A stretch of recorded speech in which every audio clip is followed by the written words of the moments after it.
تصور کریں کہ ایک بہت بڑا بحری جہاز سمندر کے سینے پر رواں دواں ہے، اور اس جہاز کا جو کپتان ہے نا، وہ ہر چند سال بعد بدل جاتا ہے۔ صحیح۔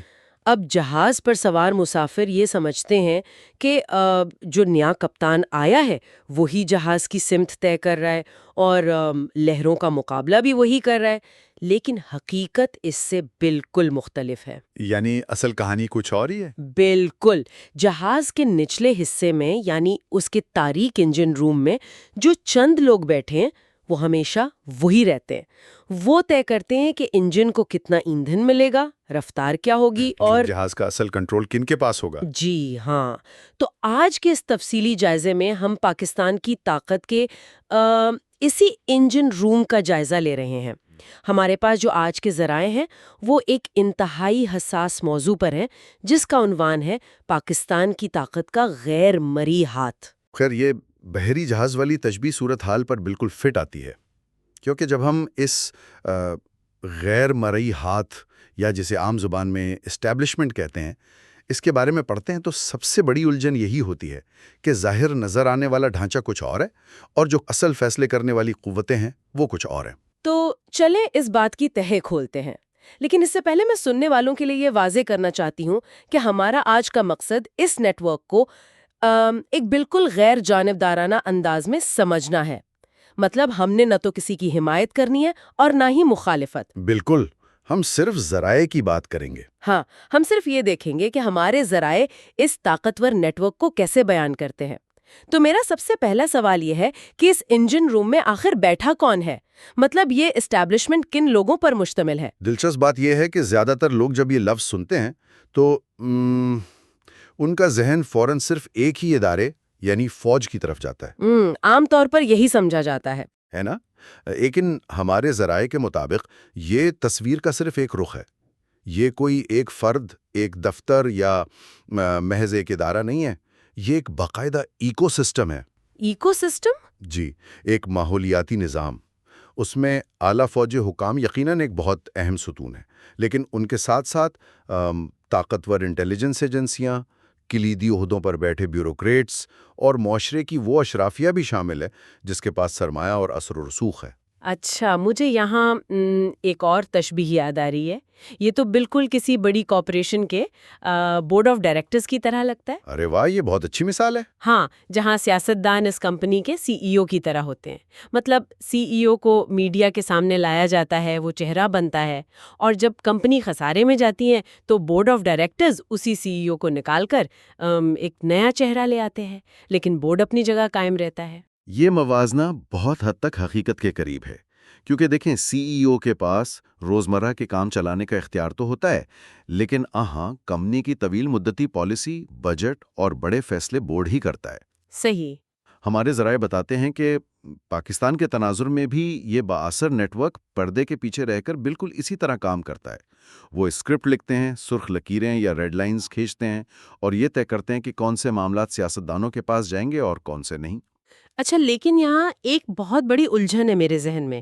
میں آپ کی بورڈ آف ڈائریکٹرز والی بات مان لیتی ہوں، مگر ایک کمپنی اور ایک ملک میں تو بہت فرق ہوتا ہے نا؟ جی، فرق تو ہے۔ ملک میں تو باقاعدہ انتخابات ہوتے ہیں، کروڑوں لوگ اپنا گھر چھوڑ کر کتاروں میں لگ کر ووٹ ڈالتے ہیں۔ تو جب اتنی بڑی عوامی طاقت کے ذریعے حکومتیں بدلتی ہیں تو یہ پست پردہ ڈھانچہ اپنا کنٹرول کیسے برقرار رکھ لیتا ہے؟ کیا الیکشن کا کوئی اثر نہیں ہوتا؟ یہی تو وہ نقطہ ہے جہاں اس نظام کی اصل پیچیدگی سامنے آتی ہے۔ دیکھیں، الیکشن کے ذریعے چہرے ضرور بدلتے ہیں، پارلیمنٹ میں نئی بحثیں شروع ہو جاتی ہیں، اور بظاہر لگتا ہے کہ طاقت منتقل ہو گئی ہے، لیکن ہمارے نوٹس واضح کرتے ہیں کہ یہ نیٹ ورک ریاستی مشینری کی ان مستقل رگوں میں بسا ہوا ہے جو الیکشن کے تابع نہیں ہوتی۔ ایک حکومت آتی ہے اور چلی جاتی ہے، لیکن ایک بیوروکریٹ تو 30 سال تک اسی نظام کا حصہ رہتا ہے نا۔ بالکل، وہ تو ریٹائرمنٹ تک وہیں رہتے ہیں۔ بالکل، اور انٹیلیجنس کے ڈھانچے الیکشن کے نتائج سے نہیں بدلتے۔ جو اشرافیہ ہے ان کے معاشی مفادات بھی مستقل ہوتے ہیں۔ تو جب نیا سی ای او آتا ہے، اسے پہلے سے موجود اسی مشینری کے ذریعے ہی کام کرنا پڑتا ہے، جس کی وفاداریاں اسی مستقل نیٹ ورک سے جڑی ہوتی ہیں۔ یعنی نئے منتخب نمائندوں کو جو سٹیئرنگ ویل دیا جاتا ہے اس کا تعلق شاید جہاز کے اصل انجن سے کٹا ہوا ہوتا ہے؟ جی، بہت حد تک یہی بات ہے، اور یہاں ایک انتہائی اہم سوال جنم لیتا ہے کہ یہ طاقت آخر استعمال کہاں ہوتی ہے؟ اور یہاں کر بات واقعی بہت دلچسپ ہو جاتی ہے۔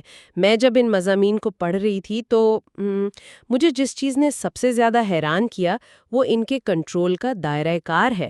مطلب سیاست اور جوڑ توڑ تو سمجھ میں آتی ہے، لیکن کہا جاتا ہے کہ خارجہ پالیسی، قومی سلامتی اور یہاں تک کہ میڈیا کی سرخیاں بھی اسی نیٹ ورک کے کنٹرول میں ہیں۔ جی ہاں، اور یہی وہ دعویٰ ہے جو اس بحث کو متنازع بناتا ہے۔ ان کا اثر و رسوخ کسی ایک محکمے تک محدود نہیں ہے۔ لیکن رکیے، یہ تو ناممکن سا لگتا ہے۔ میرا مطلب ہے کیا یہ سب لوگ کسی ایک بہت بڑے واٹس ایپ گروپ میں بیٹھیں؟ نہیں، ایسا تو نہیں۔ مطلب خارجہ پالیسی، میڈیا کے رات 8 بجے کے ٹاک شوز اور بارڈرز کا دفاع، یہ سب تو انتہائی مختلف اور پیچیدہ فیلڈز ہیں۔ ایک ہی نیٹ ورک ان سب کو ایک ساتھ کیسے چلا سکتا ہے؟ یہ سوال واقعی بہت اہم ہے، اور اس کا جواب اس نیٹ ورک کی ساخت میں ہی چھپا ہے۔ یہ کوئی ایک واٹس ایپ گروپ یا بند کمرے کی میٹنگ نہیں ہے جہاں سے روزانہ آرڈرز آتے ہوں۔ یہ دراصل طاقت کی ایک مکمل سپلائی چین ہے۔ Supply chain? ہاں، یاد کریں ہم نے شروع میں کن 4 ستونوں کی بات کی تھی: فوج، انٹیلیجنس، بیوروکریسی اور اشرافیہ۔ جی بالکل۔ اب ذرا ان کے کام کرنے کا طریقہ دیکھیں۔ فرض کریں خارجہ پالیسی پر کوئی فیصلہ ہونا ہے جو شاید اسٹیبلشمنٹ کے مفاد میں نہیں۔ اب کیا ہوگا؟ سب سے پہلے انٹیلیجنس ایجنسیاں اس کے خطرات کی معلومات اکٹھی کریں گی۔ اچھا۔ پھر اشرافیہ کا وہ طبقہ جو بڑے میڈیا ہاؤسز کو چلاتا ہے، وہ ان معلومات کی بنیاد پر ٹی وی پر ایک بیانیہ بنائے گا کہ یہ فیصلہ قومی مفاد کے خلاف ہے۔ یعنی میڈیا کے ذریعے ایک دباؤ یا پریشر کا ماحول بنایا جائے گا۔ بالکل، اور پھر جب وہ سیاسی حکومت اس پریشر کے باوجود کوئی قانونی مسودہ لائے گی تو سسٹم میں بیٹھے ہوئے بیوروکریٹس اس فائل کو قانونی پیچیدگیوں میں الجھا دیں گے۔ یعنی کام لٹک جائے گا۔ جی، اور آخر میں قومی سلامتی کے ادارے یہ موقف اختیار کر لیں گے کہ سیکیورٹی کی وجہ سے ایسا نہیں کیا جا سکتا۔ تو یہاں جو بات سب سے زیادہ حیران کن ہے وہ یہ ہے کہ پردے کے پیچھے سے کس طرح ہم آہنگی پیدا کی جاتی ہے۔ کوئی ایک شخص آرڈر نہیں دے رہا، سب اپنا اپنا کام کر رہے ہیں۔ مطلب بیوروکریسی قانون استعمال کر رہی ہے، انٹیلیجنس معلومات، میڈیا بیانیہ بنا رہا ہے، اور فوج سلامتی کی بات کر رہی ہے۔ تو جب یہ سب ایک ہی فریکوینسی پر ہوں تو کسی بھی حکومت کے لیے اس حصار کو توڑنا تقریباً ناممکن ہو جاتا ہے۔ یہ تو آپ نے ایک ایسا میکینزم سمجھا دیا جس نے میری کئی الجھنیں دور کر دی ہیں۔ یہ واقعی ایک بہت منظم طریقہ کار ہے، اور ظاہر ہے جب اتنا طاقتور نظام ہو تو معاشرے میں اس کے حامی اور مخالفین بھی ہوں گے۔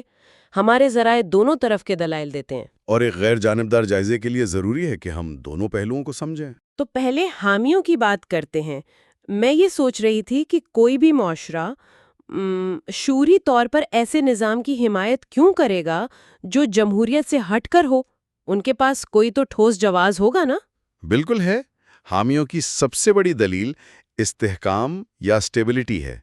ان کا ماننا ہے کہ خطے کے حالات اور اندرونی خلفشار کو دیکھتے ہوئے پاکستان کوئی لیبارٹری نہیں ہے جہاں نظریاتی جمہوریت کے تجربات کیے جائیں۔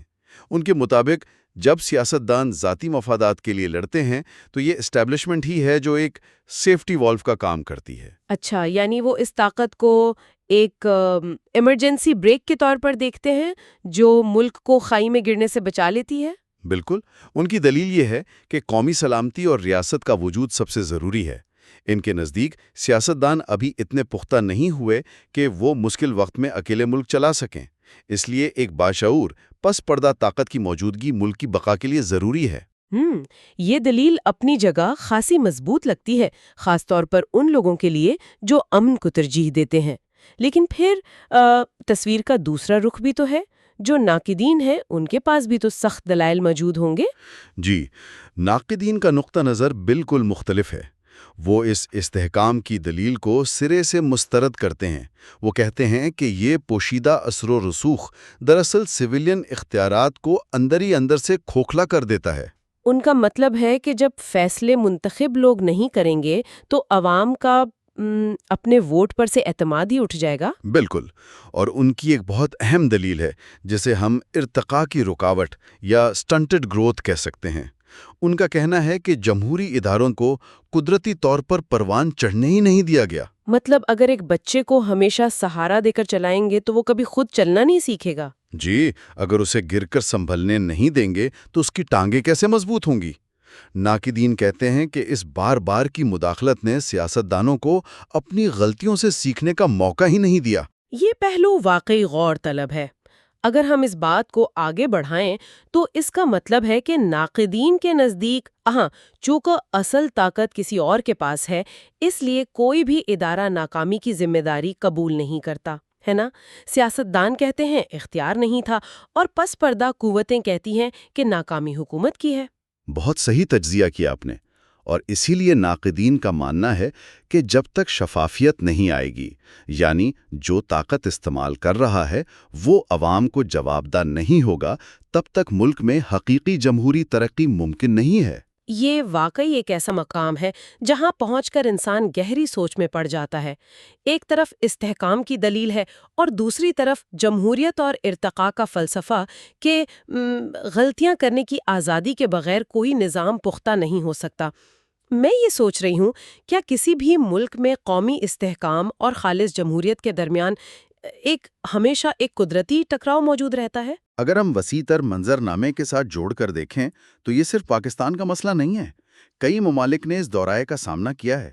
دراصل یہ بحث اس بات پر ہے کہ آیا بحرانوں میں فوری استحکام پیدا کرنا زیادہ ضروری ہے یا طویل مدتی مگر تکلیف دہ جمہوری عمل کو برداشت کرنا۔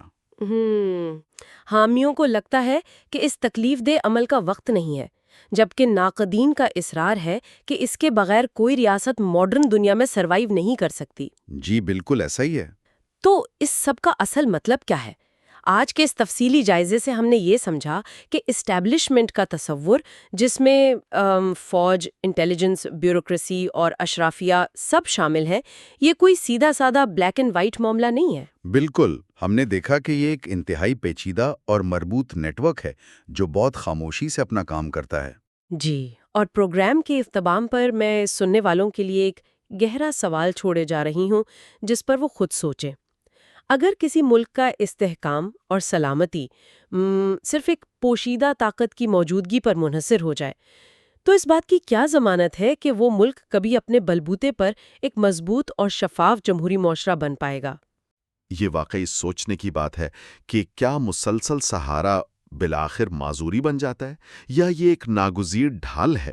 بالکل، اور یہ وہ سوال ہے جس کا جواب ہر اس شخص کو تلاش کرنا ہوگا جو اس ریاستی نظام کو سمجھنا چاہتا ہے۔ آج کے اس تفصیلی جائزے میں ہمارا ساتھ دینے کا بہت شکریہ۔ معلومات کو اسی طرح تنقیدی نگاہ سے دیکھتے رہیں۔ اگلی ملاقات تک کے لیے اجازت دیجیے۔